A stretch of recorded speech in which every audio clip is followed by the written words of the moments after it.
Salam sejahtera di dalam nama Tuhan kita Yesus Kristus. Apa kabarnya Bapak Ibu yang dikasihi Tuhan? Siang hari ini saya akan men-sharingkan seri sukacita yang seharusnya tadi malam saya sampaikan. Tapi tidak mengapa, saya berharap kita semua tetap sehat dan kuat. Hari ini kita akan masuk pada seri memperjuangkan. Bagaimana kita memperjuangkan menikmati sukacita bahkan di tengah-tengah pergumulan. Ada 14 cara dan hari ini saya akan men-sharingkan ada cara yang ke-11.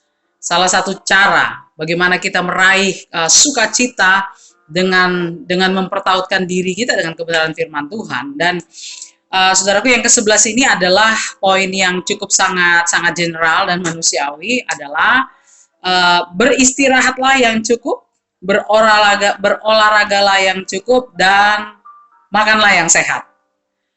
Mengapa saya mengatakan bahwa beristirahat, berolahraga, dan makan yang sehat merupakan bagian yang bisa memberikan kita sukacita?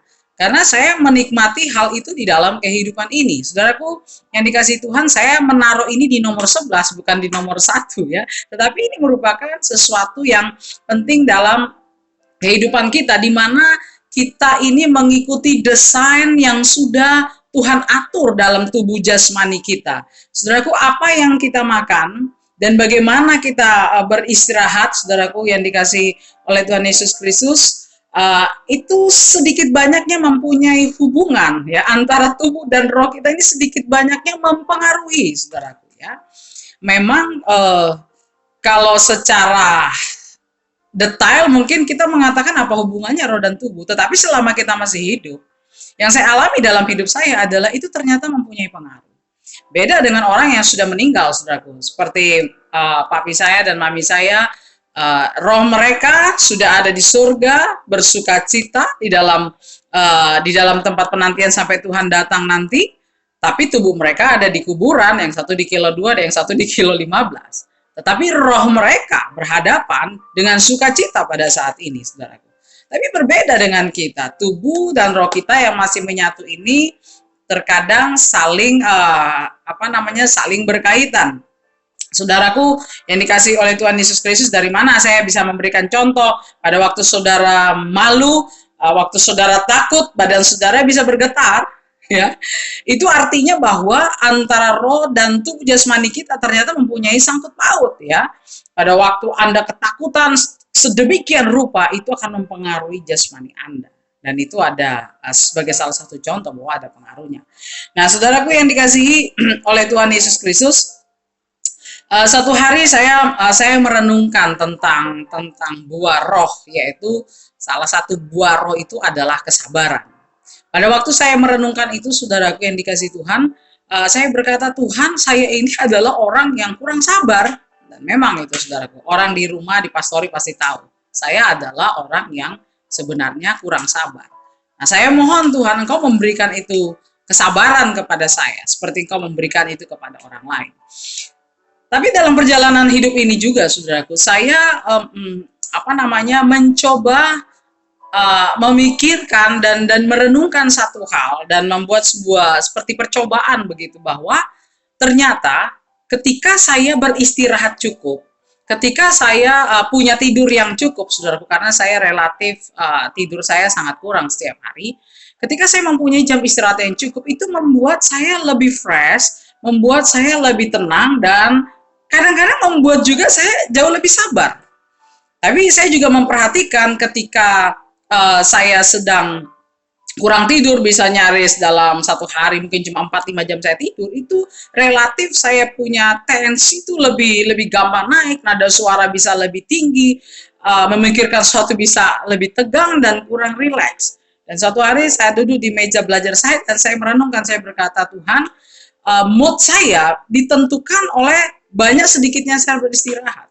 Jadi sebenarnya kesabaran saya ini adalah buah karena saya tidur atau karena buah roh.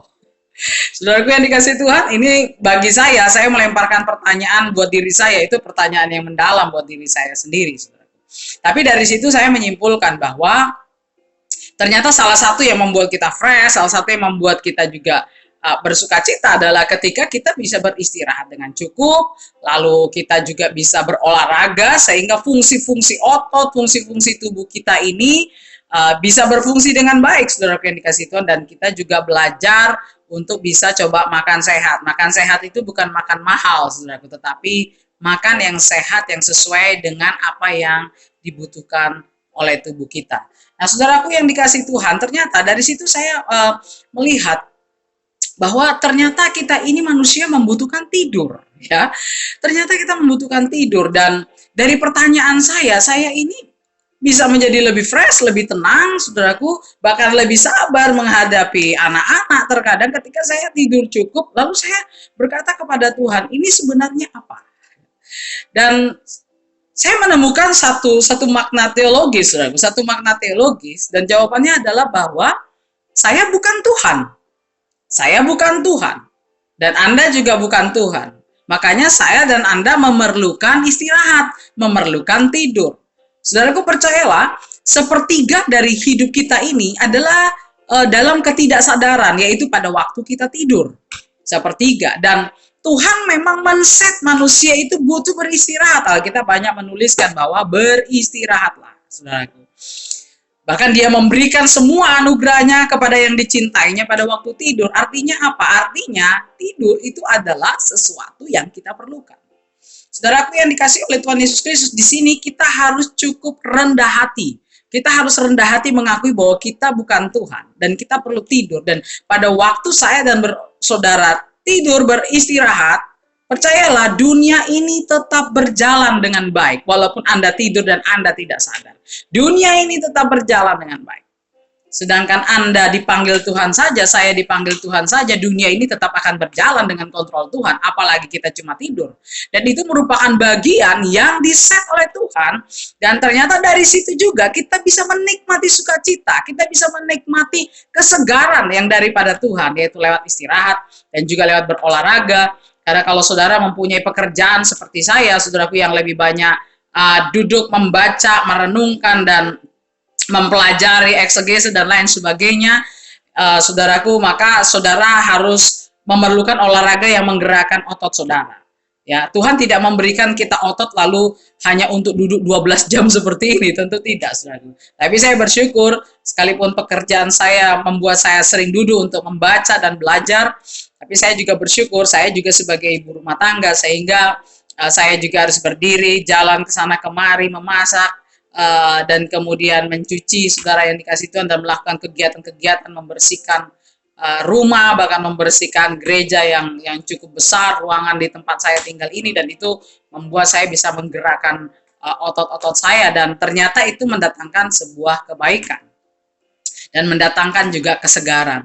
Nah, saudaraku yang dikasih oleh Tuhan Yesus Kristus, dan saya juga merasakan pada waktu saya makan berlebih-lebihan sampai sekenyang-kenyangnya, saudaraku, saya memang mungkin kita enak tidur, tapi percayalah waktu saudara besok bangun pagi, saudara akan merasakan tubuh saudara tidak fresh. Tapi pada waktu kita makan yang cukup, yang sesuai dengan kebutuhan, bukan sesuai dengan keinginan leher, tapi sesuai dengan kebutuhan, maka saya sangat merasakan bahwa saya mendapatkan fresh, dan itu memberikan dampak sukacita karena saya merasa badan saya sangat fresh, saudaraku yang dikasih oleh Tuhan Yesus Kristus.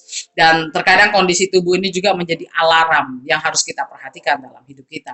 Nah, saudaraku yang dikasih oleh Tuhan Yesus Kristus, jadi saya dan saudara harus sangat rendah hati mengakui bahwa saya dan saudara perlu beristirahat, perlu tidur. Ada banyak orang sampai tidak mau tidur, bergadang dan lain sebagainya, berpikir bahwa aduh, kalau saya tidak kerjakan sekarang ini akan kacau, pekerjaan tidak jalan dan lain sebagainya. Tapi percayalah saudaraku, kita ini bukan Tuhan. Kenapa? Karena hanya Tuhan yang tidak tertidur. Mazmur 121 saudara baca di sana. Tuhan tidak tertidur, dan kalau kita perlu istirahat, itu berarti saya dan saudara bukan Tuhan. Ya, kita cukup harus rendah hati untuk mentaati ini semua, dan itu yang saya coba renungkan dan saya lakukan, bahwa saya bukan Tuhan. Kalaupun saya tidur, saya percaya dunia ini tetap berjalan dengan baik, rumah tangga tetap berjalan dengan baik, gereja tetap berjalan dengan baik, organisasi tetap berjalan dengan baik, kalaupun saya beristirahat. Saudara yang dikasih oleh Tuhan Yesus Kristus, jadi ini adalah sesuatu yang luar biasa. Ya. Ini adalah sesuatu yang luar biasa.